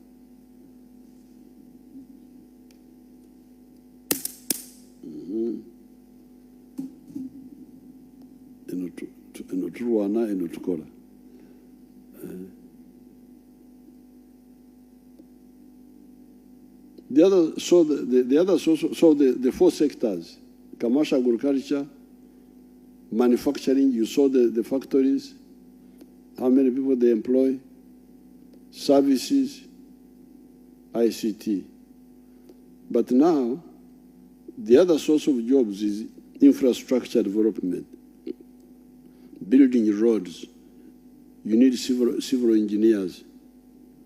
Power stations, you need civil and electrical engineers. Hospitals, you need doctors. Schools, you need teachers. Of course, these are also, you can treat them as part of the services. The ones who build infrastructure, the engineers, those are also really part of the services sector. So it's just a subgroup.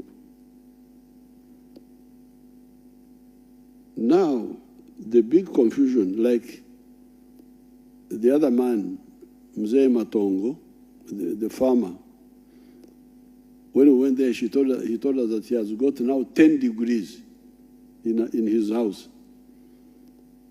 10 of his children are now university graduates, but they don't have jobs. Well, the job they are looking for, this is where the confusion is. The jobs they are looking for are for the administrative jobs.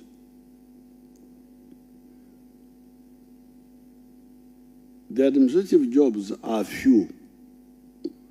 The Muluka chief, the Gombora chief, the cow, the assistant secretary in a ministry, the senior assistant secretary, the principal secretary, the undersecretary, the permanent secretary. These are the jobs in the administration. They are few. You can total all of them in the central government and in the local government. If you include the soldiers, the policemen, who are service providers in those, the number, the one I used to know was 480,000, all the public service, but including the scientists. But if you were to remove the administrators alone, maybe 40,000 and the policemen. So therefore, it is a mistake, and that's why I wanted to talk to you on this issue also.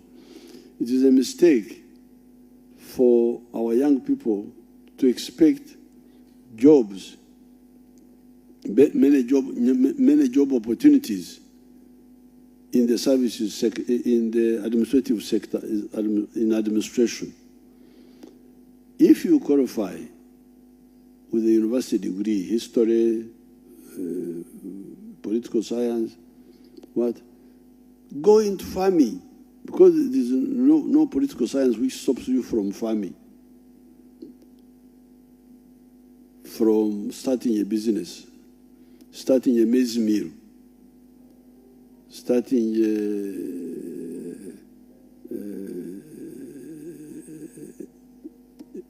a fish farming project. You don't have to. So therefore, all the young people who have got social science degrees should straight away link up with the programs. That is Irumba now. Let me hear what Irumba is saying. This farm in 20.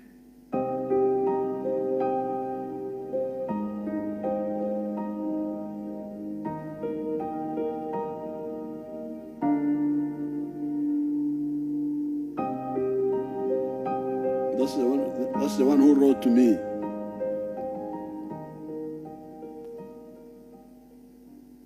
I'm called David Irumba. I work with the Ministry of Local Government as a principal inspector. After listening to the President's message on a 4-acre model, I decided to start this farm in 2018, located in Bolera Village, Hoima East Division, Hoima City. I started with the 10,000 layers, having gotten a loan from Microfinance Support Center. And that time we were employing about 20 employees directly here. We accommodate all of them here, feed them here. And that time we started producing about 250 trays of eggs. We have now progressed, and with the support of Centenary Bank and the Uganda Development Bank, we were able to reach 40,000 now. Currently, we are producing 1,200 trays of eggs every day on average. And we can, on average, make a net profit of about 50 million shillings per month, which translates into about 600 million shillings per year. But of course, as I've said, we took mortgages. Most of this money is going back into repaying the mortgages. And of course, we want to thank the financial institutions which supported us to get us this far. This farm is being run under the company name called Haywood Group Limited, owned by myself and my wife, called Alpha Kemijisha. Right now, we're employing 50 employees directly, whom we accommodate here. We are feeding them here. And we want to thank the government for giving us initiatives. Umeme was able to give us a transformer. We started without power. We now have power. The transformer is located in our farm. And this power has also extended to the whole village. By the time we started here, we didn't have power. We now have power. And we are also lucky that we are near the city abattoir, which in the construction, the incorporated construction of the tarmac road, we are just directly on the brand new tarmac coming to our city abattoir, which is just next to me. Right now, because of those small proceeds, we are able to start expanding slowly. We have now expanded. We have now reached about 4 acres of mature coffee, which we are harvesting, just next to our 4 acres we started with. And we have also been, I have also been able to now plant another 20 acres of coffee in Bulindi, where I'm born. This land was bequeathed to me by my late father, and we are progressing. We also want to thank Hoima District Local Government, which gave us an irrigation system for our coffee here, which is now functional, and we are now able to get about 20 million shillings per year from the 4 acres of coffee we have. It is because it is still young, I think it will be generating much more as it matures. This project has really enabled me move a very long way. It has supported my children who are studying outside this country. 2 of them, one is in Mauritius, another is in Nairobi, Strathmore University, and my other 2 children who are in international schools. Welcome to Kamai Demonstration Farm. My name is Fred Byamukama. I'm a member of Parliament of Bugangezi West Constituency, Kakumiro District. We are now at our 4-acre demonstration farm. The land we have here is approximately 4 acres. This is a farm we started 2 years back here, 2.5 years back. And on this farm, we have a half acre of pineapple. We have cows for 0 grazing. We have 12 of them for 0 grazing, 2 which are giving us milk. We have poultry, about 25,000 birds, but only 11,000 are giving us eggs. And we have 1 acre of grass. We have piggery, those are very many. And 1 acre of coffee mixed with banana. Where we are, this is a 4-acre model farm. I did this activity to teach my voters, to lead by example, so that my voters can learn what measure the president tells the public. This is an initiative I learned from the president sometime back when he sent me to learn to Kaumu, to Kisozi. I copied what I copied, this is what I came up with. And you see as we move, or that side, this side, that's my 4-acre model farm. The house as well. I don't sleep here, but if I was sleep here, the house as well. You see, because there are 2 which are giving me milk, each one gives me 12 liters per day. We get about 1.4 per month, because the breeds which we got at first were not giving good milk. But we have got some cows, which they tell us they are giving about 25 to 30 liters, and we know by the end of this year, they will have produced, and we see. When you look at poultry, out of the 25,000 birds, it's only 11,000 giving me eggs. Others are soon giving me, and I get 302 trays per day minimally, because 11,000 birds are supposed to give me 366 trays. But because of the feeding method of deep litter, I don't get all the eggs. I get 302 trays per day minimally. When you look at the piggery, you get how much? In a month, I can get about 300. 302 trays per day minimally, because 11,000 birds are supposed to give me 366 trays. But because of the feeding method of deep litter, I don't get all the eggs. I get 302 trays per day minimally. When you look at the piggery, in a month, I can get about between 150 and 180 piglets. But those I don't sell. I give to my neighbor's prayer. When you look at coffee, we haven't started harvesting. But generally coffee here, if you have harvested well, per acre you get between 12 million, 15 million. But now the banana which is in coffee, we're already eating. And per month I may get like 40 bunches. I get some good, but majorly here, what is giving me money? They are the pineapples, the 4.5 million per harvest, and I harvest twice a year. You will see, even as now, there are those which I can harvest for my friends to take.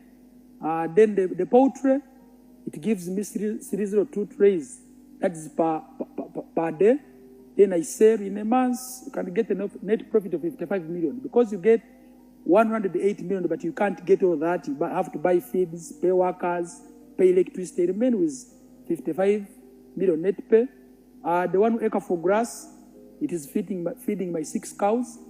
I'm told by the agriculture people, I even have the balance to add more 2 cows. They tell me 1 acre can feed the 8 cows. Currently, I'm employing 26 people. Previously, I was employing 17, but I added in more things in the farm, and I'm employing 26 people. And the person who learns the least amount is 200. They are here. The girls, single mothers, the boys who have families, and we're enjoying. The driver who drives the Katipa here, yeah, there is good work. And I'm happy some of them who are working for me, they have also started their own neighboring places. And even the voters, they have learned from me.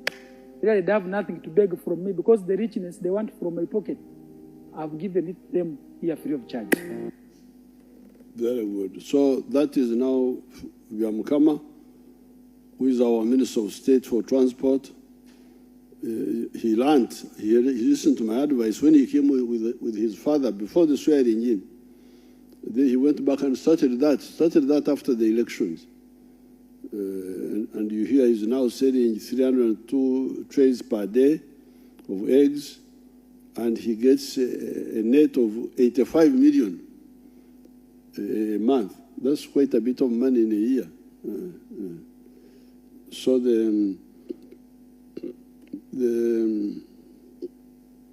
therefore, the social science graduates should not pin their hopes on these administrative jobs in the central and local government. There are endless jobs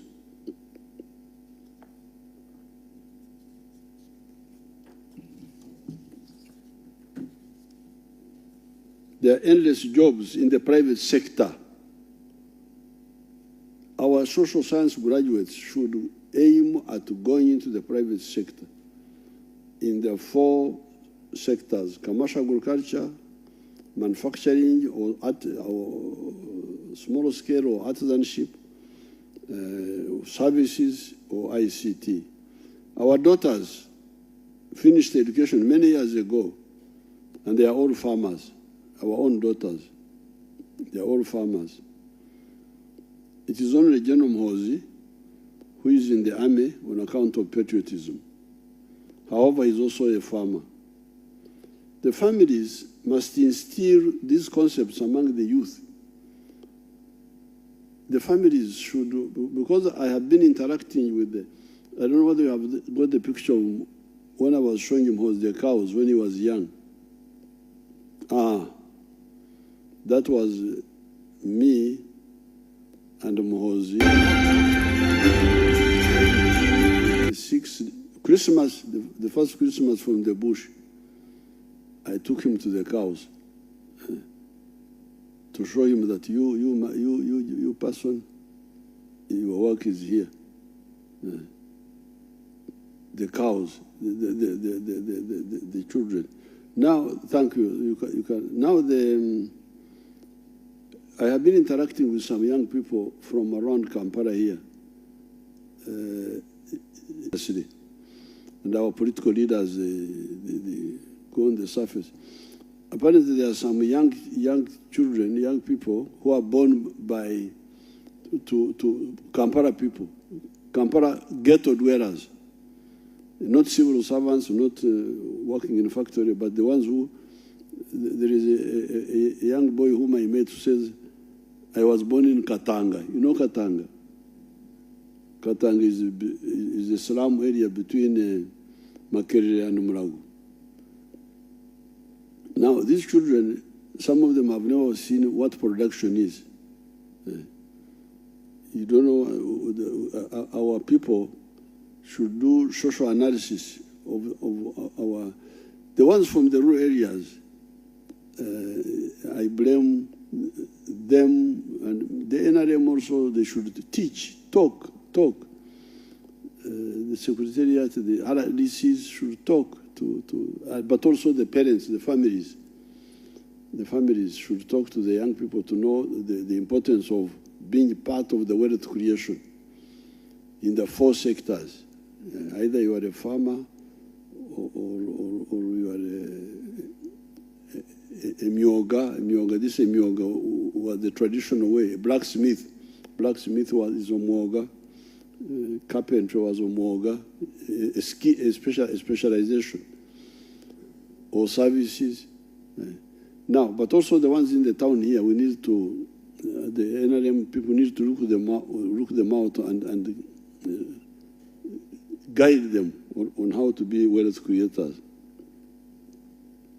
Finally, a word about people I will describe as unfair for now, out of politeness. While we the wealth creators are busy creating wealth for Uganda, some elements, some of them from opposition, are always working with foreigners to foment chaos in Uganda. Riots, illegal demonstrations, illegal and inconsiderate processions, etc. These people are unfair and inconsiderate, and they should check themselves. We shall have no alternative but to check them. I don't know whether these people captured the amount of food in the markets. If you have got the picture, do you have it? You saw the bananas which were being packed, but you didn't capture the food in the markets here. Should have captured the food in the markets. But you saw the other bananas.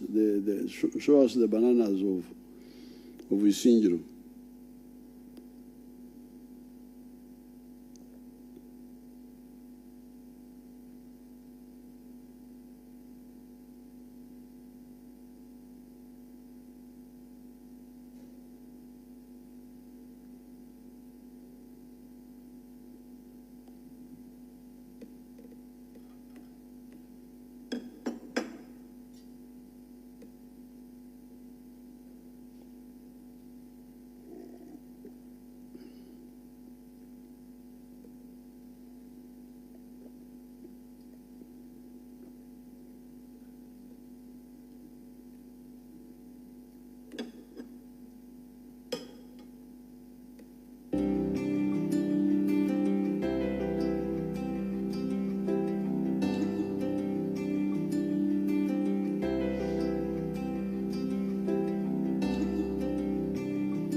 The bananas, that's Chiksozi.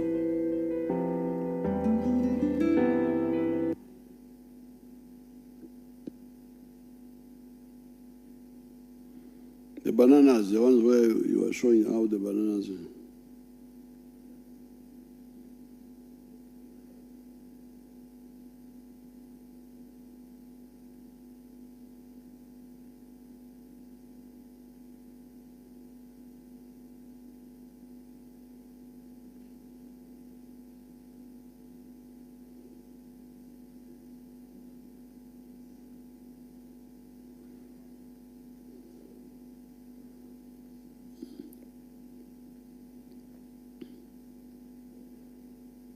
Yeah, that's the one. We shall leave it.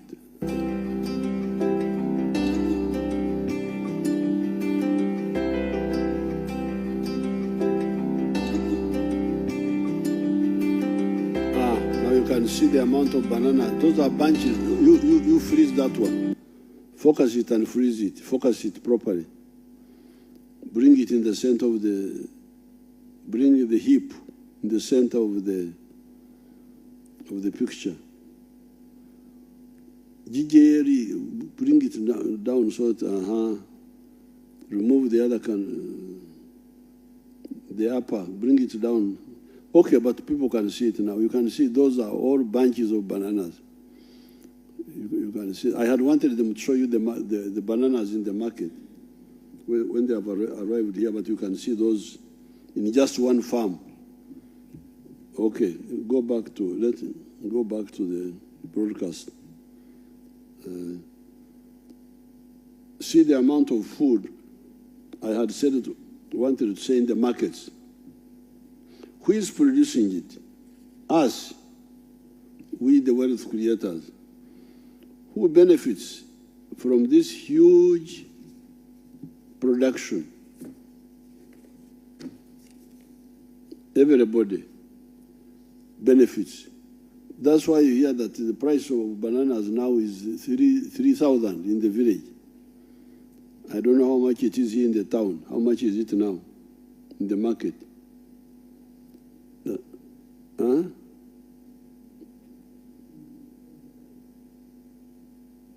In the market? Around 10,000, Your Excellency. 8,000. 10,000. Yes. So the food prices have come down because of the production of the Ugandans, because we are producing. Now, my question is, what right then do you have to seek to generate chaotic behavior? What right do you have? We are busy producing wealth. You are getting cheap food. Other people in the other parts of the world are starving. They are crying for hunger. And you here, you want to disturb us. You are playing with fire because we cannot allow you to disturb us. And it is very unfair of you. You don't ask yourself, these people who are doing all this, who don't sleep, who work all the time so that I get cheap food, I get easy things. What will they say if I try to disturb them? You must. Now, when you hear people talking of demonstrations, what? Demonstrate, when you demonstrate in a place like Kampala, people are sitting on the roadside. They are sitting on the roadside. When I pass by boys there, they have got their chairs on the roadside. Are you going to step in people's products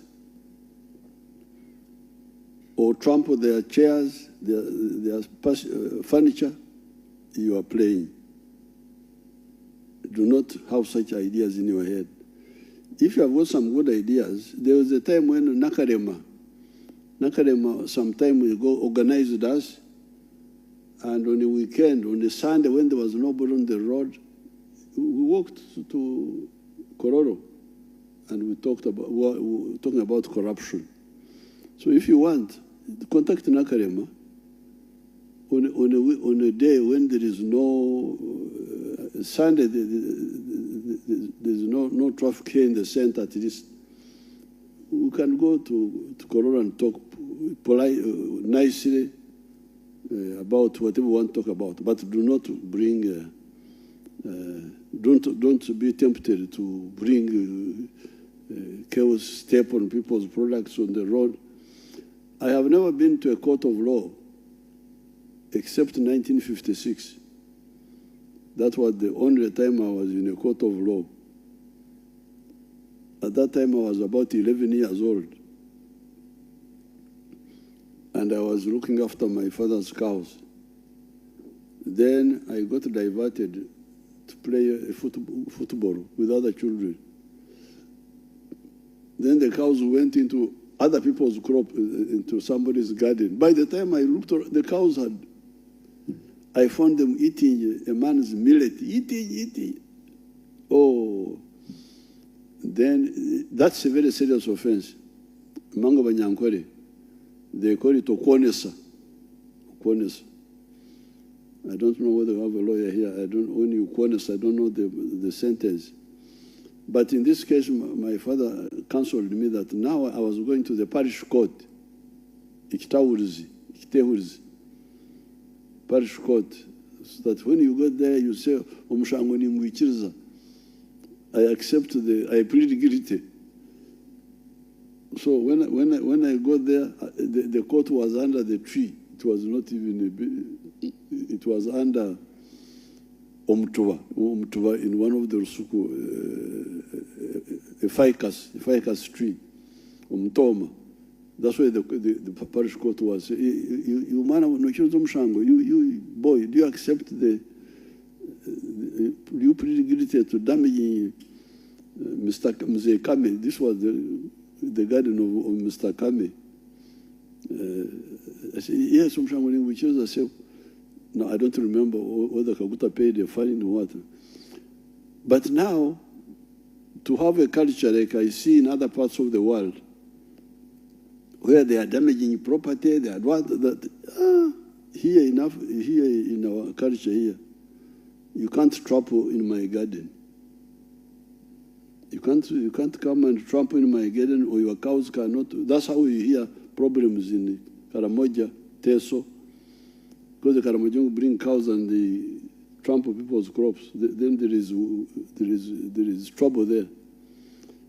So we are wealth creators. We have defended the direction of Uganda's revolutionary path in the past, and we shall defend it even more now. So please, I congratulate the wealth creators. I encourage them. I want to challenge the ones who have been on the side not involved to please know that we are moving. The wealth creators are moving. Join us if you can. But if you can't, don't disturb. With these few words, I thank everybody for listening, and I ask the Honorable Nakasero to see whether she can summarize some of the issues to do with the environment first and wealth creation in one of our local languages. Thank you very much, Your Excellency. President atandise n'okubalamusa bannayuganda naddala abazzukulu era ng'alina ensonga 5 ezimuleese okwogerako gye muli, kubanga ng'olugero lwatugeredde olw'abanyankole ffe tulina mu Luganda nti emyasiro emingi giwabya embwa. Bw'oba nga nkwata wano dduka vaayo dda wano nga muli bangi nga mulagira embwa egenza okuyigga, kugamba bwe muba mwenna mwasira embwa ebulwa ekkuba ery'okkwata. Lwekyo Pulezidenti avuddeyo ayongere okutangaaza ku nsonga 5 ng'esoose ebadde ya butonde bwansi. Obutonde bw'ensi tuba twogera ku bibira, tuba twogera ku migga, tuba twogera ku ntobazi, tuba twogera ku embeera eyo ng'ey'obutonde bw'ensi.